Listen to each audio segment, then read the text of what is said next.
Como sabéis, el Quebec del Canadá y Escocia en el Reino Unido han sido territorios que han podido ejercer el derecho a la autodeterminación libremente. Y Cataluña no puede ser menos. ¿Por qué? Porque es un derecho internacional y un derecho que recoge el Pacto Internacional de Derechos Civiles.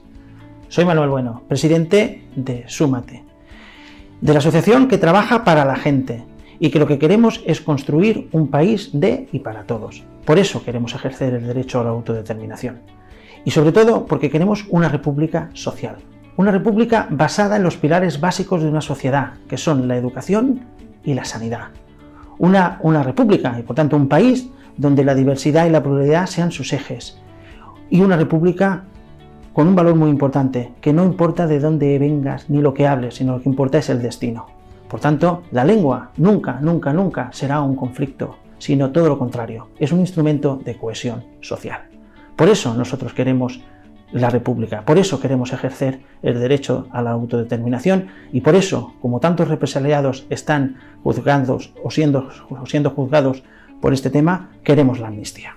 Por ello, os pido como presidente de Súmate que me deis vuestro apoyo y firméis este manifiesto. Cuento contigo, gracias.